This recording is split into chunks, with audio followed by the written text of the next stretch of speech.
And so that is definitely the case for the spread of the disease. But of course, people have to take into account other things as well, and that's a matter for politicians. The government hopes locking down now will bring the virus under control and buy time to develop mass testing, new treatments, and ultimately a vaccine. Catherine Da Costa, BBC News. The latest government figures show that there were 21,915 new coronavirus infections recorded in the latest 24-hour period. There have now been more than 1 million cases of coronavirus in the UK. The average number of new cases reported per day in the last week is 22,522, and 326 deaths were reported. That's people who died within 28 days of a positive COVID-19 test.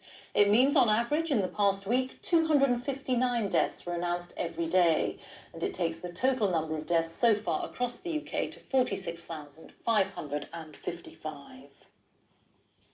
Well, our health editor, Hugh Pym, is here with me. And Hugh, these measures that we heard today announced were very much driven by the fear of what might happen otherwise to the NHS. Yes, Rita, once again, protect the NHS is at the centre of a government message justifying a lockdown. And we had these warnings throughout the media conference. Professor Chris Whitty talking about the NHS being in extraordinary trouble in December if action wasn't taken. The Prime Minister saying the NHS might not be there for people if nothing was done, and doctors and nurses might have to choose between patients. Patrick Vallance talking about deaths each day reaching the same level as the peak back in April. And of course, a series of predictions we've been hearing about what would happen to hospitals. Basically, hospitals in England on these projections, in the event of no action, would run out of beds and extra capacity brought on for COVID patients, even after postponing operations. So those are the warnings if no official intervention was actually announced. Now, of course, they want to bring down virus case numbers through this lockdown, but that might take a couple of weeks. Hospital admissions and deaths will lag behind that because of the 2-week delay or so from the moment someone becomes ill, if they're going to get seriously ill, before they actually get into hospital. So seeing the results of this might take a little time. So NHS hospitals will be extremely busy, particularly because winter is approaching as well. Hugh, thank you very much. Hugh Pym there.